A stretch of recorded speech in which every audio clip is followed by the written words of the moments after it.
la bienvenue dans notre chaîne Studio. Et surtout, n'oubliez pas de vous abonner, de liker la vidéo et de partager également avec vos amis. Donc dans cette vidéo, nous allons voir comment mettre en forme un document Word, plus précisément un document tel que un rapport de stage académique. Donc dans cette vidéo, je vais vous montrer comment créer une page de garde. La page de garde est la première de couverture de votre document. Comment générer un sommaire automatique, comment insérer des en-têtes de page, dynamiques, comment également insérer un pied de page. Également, ces pieds de page seront dynamiques. Donc nous allons commencer par l'insertion de notre page de garde. Donc venons dans le menu insertion, page de garde. Vous choisissez une page de garde. Bon là, moi je vais choisir de personnaliser celle-ci, donc je vais supprimer ceci. Et on va venir là, supprimer ceci. Et donc je vais commencer par mettre la bordure à ma page. Donc je vais dans le menu conception, bordure de page. Je sélectionne ma bordure. Donc, je choisis celle-ci. Je lui donne la couleur bleue. Et je mets cette section uniquement à la première page. OK. Vous allez voir que la bordure de page a été appliquée uniquement à notre page de garde. Vous voyez qu'en dessous, il n'y a pas de bordure. Donc maintenant, nous allons mettre le titre de notre document. Donc, je suis dans insertion, insert une forme. Je choisis celle-ci. Donc comme titre à notre document, je choisis un titre de manière aléatoire. Nous allons mettre conception d'une plateforme gestion des cours de répétition à domicile. Donc je vais faire la mise en forme. Je vais mettre en gras. Je vais choisir comme police coupelette boutique bold.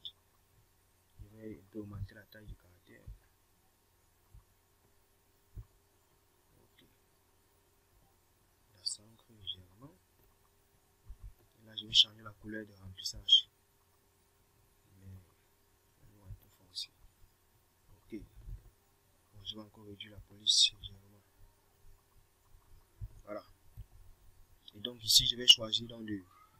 Ici je vais encore insérer une autre forme de texte. Là je vais mettre une autre forme là. À l'intérieur, je vais mettre rapport de stage.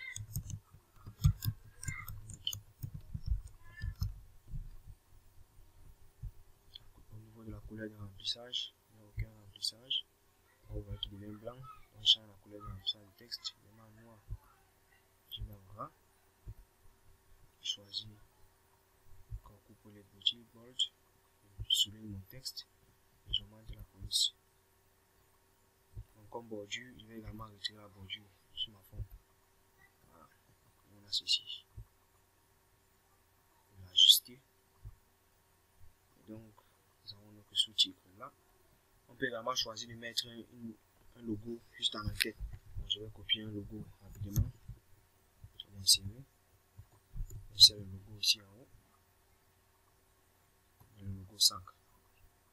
Bon, là en dessous, nous allons également insérer notre forme. Bon, pour gagner en temps, je vais copier ceci et l'insérer juste là. Maintenant, je vais le déplacer.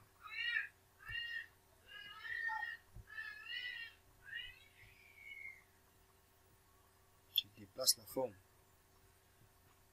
Je me rassure de la s'ancrer normalement. Et juste en dessous, nous allons également mettre une autre forme pour l'année académique. Donc, je vais choisir cette forme ici.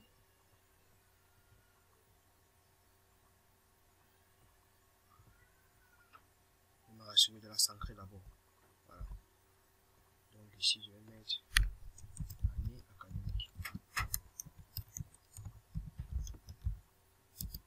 2020, pardon, 2020,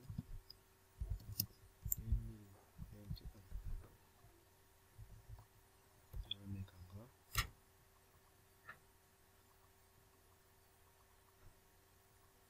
Utiliser Arial Black et réduire la police.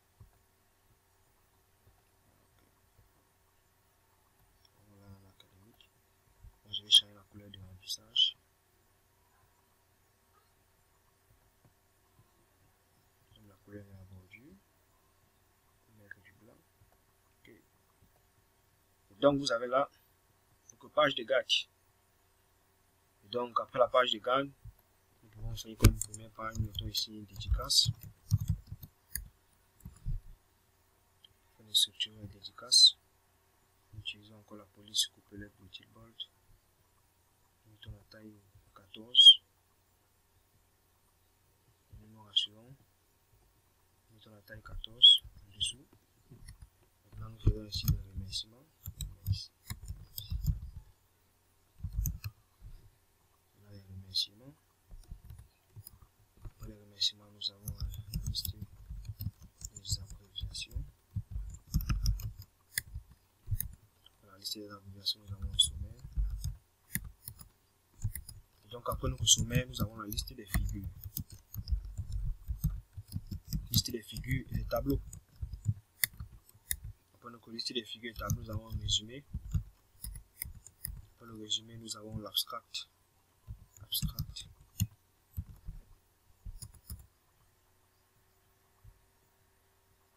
Donc après le résumé, nous avons l'abstract. Après l'abstract, on commence avec l'introduction générale.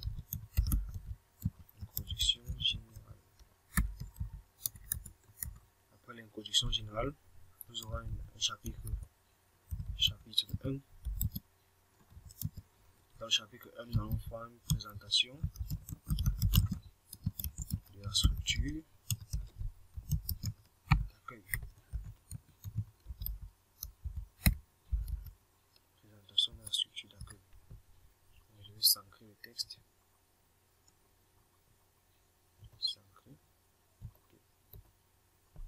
Après ceci, nous avons petit 1.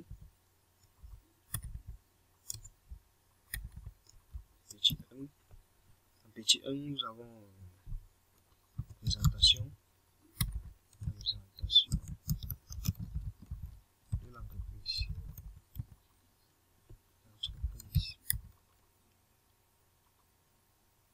En petit 2, nous allons mettre historique général. Non, pas d'historique. Nous allons plutôt mettre localisation. Nous allons nous arrêter là. Donc, comme nous allons changer la forme, on va utiliser Times New Roman en gras, taille 12. On va également mettre ici Times New Roman.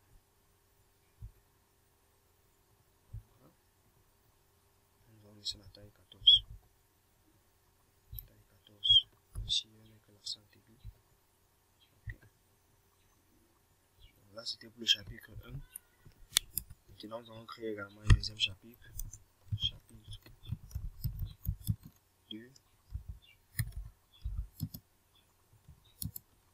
Le chapitre 2, nous allons faire une analyse et conception de la solution.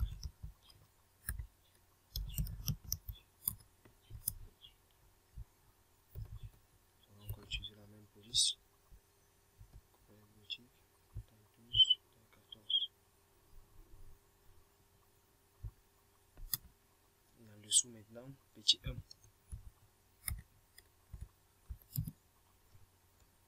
En petit 1 ici, dans le chapitre 2, nous allons voir analyse de l'application. Petit 2, conception.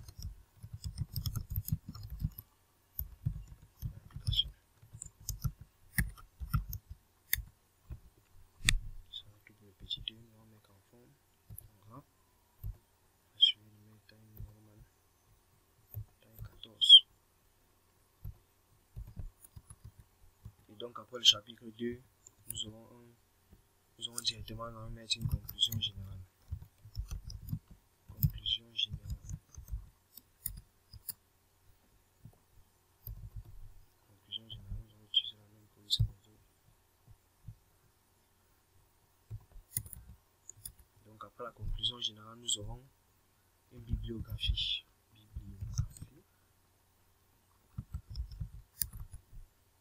Après la bibliographie, les annexes. Nous allons nous arrêter là. Donc maintenant, nous allons créer les différentes parties de notre document, les dédicaces, les remerciements, etc. Donc maintenant, nous allons insérer des pieds de page. On a insertion, pied de page. Vous choisissez un pied de page de votre choix. Bon, moi, je choisis celui-ci. On va insérer le pied de page. Et vous verrez que le pied de page est présent sur tout le document. Et donc maintenant, nous allons nous rassurer de faire un pied de page dynamique. Donc à partir de la dédicace jusqu'à l'abstract, nous allons numéroter avec des chiffres romains. Et commençant maintenant de l'introduction générale jusqu'à la conclusion générale, nous allons numéroter avec des chiffres décimaux. Et continuons encore avec la bibliographie jusqu'à l'annexe, nous allons numéroter avec des chiffres romains également. Et donc, pour ce faire, nous allons commencer par les dédicaces. Revenons dans la page de dédicaces. Nous avons dit que la numérotation des chiffres romains va s'arrêter au niveau de l'abstract. Donc, nous venons sur la page de l'abstract. Ici, vous venez dans mise en page, saut de page, page suivante. Nous allons insérer une page suivante. Nous allons supprimer ceci. Voilà. Donc, comme nous avons inséré une page suivante, vous avez ceci. Vous voyez qu'à la partie de la page de dédicace, numéroté par les chiffres décimaux. Donc, nous allons changer le format de numérotation. Pour cela, vous venez dans insertion, numéro de page, format de numéro de page. Vous changez le format, vous choisissez chiffre romain. OK. Vous voyez que la page dédicace I, 2I. Si nous revenons jusqu'à la page d'abstract, la page d'abstract, nous s'arrêtons à 7. À chiffre romain. Maintenant, commençant la page d'introduction générale, jusqu'à la fin, nous allons numéroter avec les chiffres décimaux. Donc, vous voyez qu'ici, il y a la bordure de page et la première page qui s'est ajoutée. Nous allons la retirer. Vous venez dans conception, bordure de page. Nous allons désactiver cette bordure. Uniquement à cette section. Et la bordure est partie. Donc maintenant, nous revenons sur notre page d'introduction. Page d'introduction. Nous allons réinsérer le pied de page. Vous voyez que le pied de page a disparu. Nous allons remettre le pied de page ici. Pied de page. Et maintenant, après avoir inséré le pied de page, vous décochez lié au précédent. Après avoir décoché ceci, nous revenons sur la page de garde. Vous voyez que la page de garde possède maintenant un pied de page, ce qui n'est pas bon. Et donc, nous allons retirer ceci. Donc, vous venez ici, vous cliquez d'abord sur la page de garde, vous vous rassurez dès que sur la page de garde, vous venez dans le pied de page, supprimez le pied de page. Vous voyez que le pied de page a disparu sur cette page, sur notre première de couverture. Si nous redescendons maintenant au niveau de l'introduction, introduction générale, vous voyez qu'il est numéroté à partir de 0. Donc nous allons changer également pour mettre à partir de 1. Nous revenons encore dans insertion, numéro de page, format de numéro de page. Mettons ici à partir de 1. OK. Vous voyez que l'introduction est numérotée à partir de 1. Et vous voyez qu'à partir de abstract, la numérotation par chiffre romain s'arrête. Introduction 1, 2, 3, 4, 5. Et maintenant, à partir de la bibliographie, nous allons également changer la numérotation. Nous allons encore mettre des chiffres romains. Vous voyez qu'en haut, nous sommes arrêtés sur la numérotation des chiffres romains à partir de 7. Donc, en conclusion générale, vous venez encore ici, mise en page, saut de page, vous insérez saut de session continue au niveau de la conclusion générale. Et nous revenons maintenant au niveau de la bibliographie. Vous positionnez le curseur sur la page de bibliographie. Vous revenez encore dans insertion, numéro de page, format de numéro de page. Vous choisissez la numérotation par chiffre romain. Nous allons aller jusqu'à, je crois, 7. À partir de 7. Donc ici,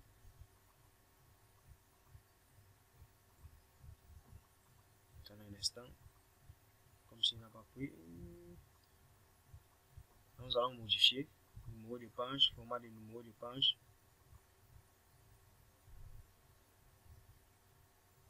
À partir de 7.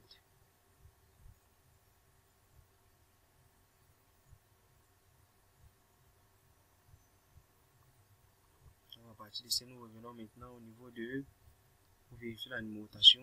Nous voyons que la numérotation avec les chiffres romains s'arrêtait à 7 sur l'abstract. Bon, nous allons modifier ceci. Pour cela, nous allons revenir sur la page d'inclusion générale et insérer une sous-description pour la page suivante.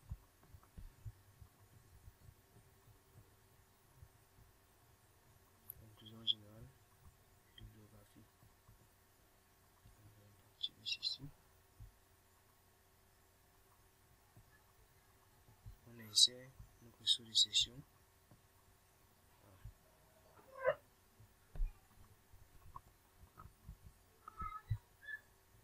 Donc après avoir inséré le sous de session, vous verrez qu'ici, à partir de la bibliographie, elle commence à partir de la numérotation à partir de 8, 9 jusqu'à l'annexe.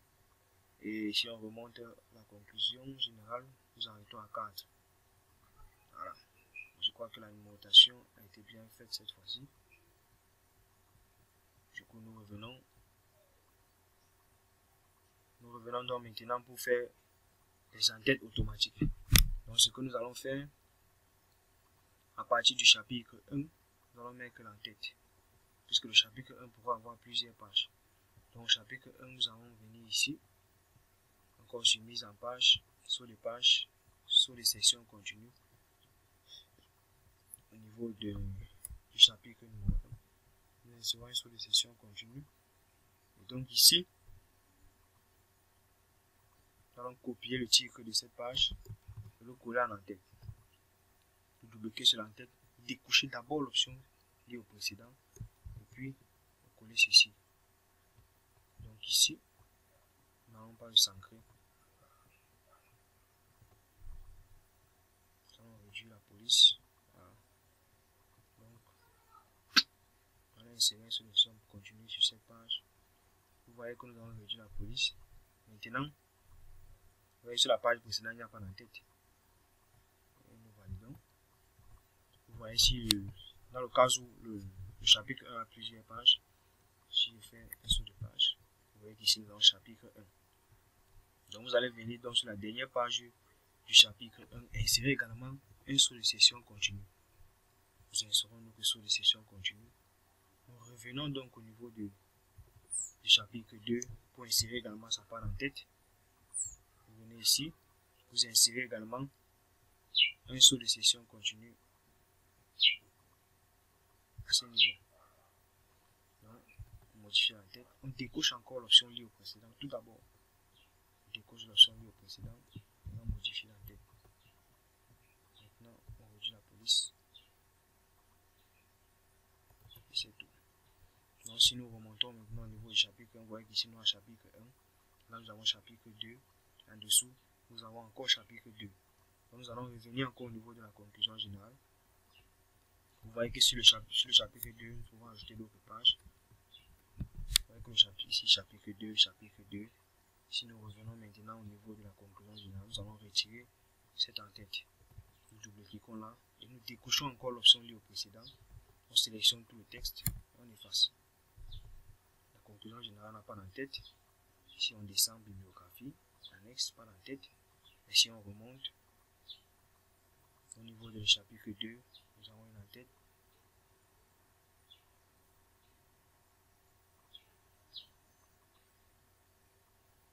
Donc vous voyez que nous avons fait une erreur. Je vais remettre ça en tête. On va d'abord venir sur la dernière page. Nous avons oublié de faire quelque chose. La dernière page du chapitre 2, vous avez vu, il n'est pas mis dessous de page. Cela n'a pas marché. Donc, sur la dernière page du chapitre 2, j'ai inséré encore un saut de session continue. Donc, après avoir inséré cela, je reviens donc sur la page de la conclusion. Je décoche encore l'option liée au précédent et j'efface maintenant. Donc, après avoir effacé, vous verrez que si nous remontons, chapitre 2, chapitre 2, chapitre 2. Voici le chapitre 2 commence. Donc, là, nous avons chapitre 1 et chapitre 1. Là, nous avons une introduction générale. Donc, vous voyez que nous avons des en-têtes dynamiques et des pieds de page dynamiques. Donc, maintenant, nous allons générer notre sommaire. Donc, vous venez là, dédicace. Dédicace, vous venez référence, ajouter un texte, niveau 1 de son nom, remerciement. Remerciements également, nous ajoutons niveau 1. Ce sont les titres de niveau 1. La liste des abréviations. Également titres de niveau 1. Donc, nous allons faire ceci sur tous les titres. Le sommaire, titre de niveau 1. La liste des figures et des tableaux. Titre de niveau 1. Le résumé. Niveau 1. Abstract. Niveau 1. Introduction générale. Niveau 1. Maintenant, nous venons sur le chapitre numéro 1. Chapitre 1 également sera un titre de niveau 1. Donc, nous allons le recentrer. Nous allons utiliser le raccourci clavier CTRL E pour le recentrer. Maintenant, vous voyez que dans le chapitre 1, nous avons des sous-titres. Le petit 1. Le petit 1 maintenant sera un titre de niveau 2. Donc, nous venons ici, niveau 2. Le petit 2 sera également un titre de niveau 2. Niveau 2. Donc, si dans votre document, en dessous du si dans votre document, vous avez peut-être petit 1.1. Vous mettez, je ne sais pas trop, identité. Vous voyez que ce titre, lui, il sera un titre de niveau 3. Venez là, vous mettez niveau 3. Vous voyez. Maintenant, nous continuons sur le chapitre numéro 2. L'intitulé du chapitre numéro 1. Les sous-titres de chaque chapitre. Commence là, on avons le niveau 2. Ensuite, nous avons le niveau 2. Nous continuons. Conclusion générale. La conclusion générale. Niveau 1 également. Bibliographie. Nous mettons également niveau 1. Nous descendons sur les annexes. Nous mettons niveau 1 également. Et donc je crois que nous avons fini. Maintenant nous allons générer notre sommaire. Donc pour générer le sommaire, vous venez sur la page que vous avez prévue pour votre sommaire. Donc ici moi je dis sur cette page ici, je vais mettre mon sommaire. Pour avant de générer le sommaire, je vais décocher ce caractère. Je reviens référence, table de matière, insérer une table de matière personnalisée. Voici vous pouvez choisir jusqu'à quel niveau votre table de matière va présenter. Vous pouvez mettre jusqu'au niveau 4, pour ici nous sommes arrêtés au niveau 3. Et vous validez OK. Et vous voyez que là nous avons notre table de matière. Vous voyez la numérotation à partir de la dédicace jusqu'à l'abstract. Nous avons la numérotation en chiffres romains, commençant à l'introduction générale jusqu'à la conclusion générale. Nous avons les chiffres décimaux. Et continuons avec la bibliographie et l'annexe. Nous avons les chiffres romains. Et donc je crois que nous avons fini avec cette vidéo. J'espère que vous avez bien appris. Merci beaucoup.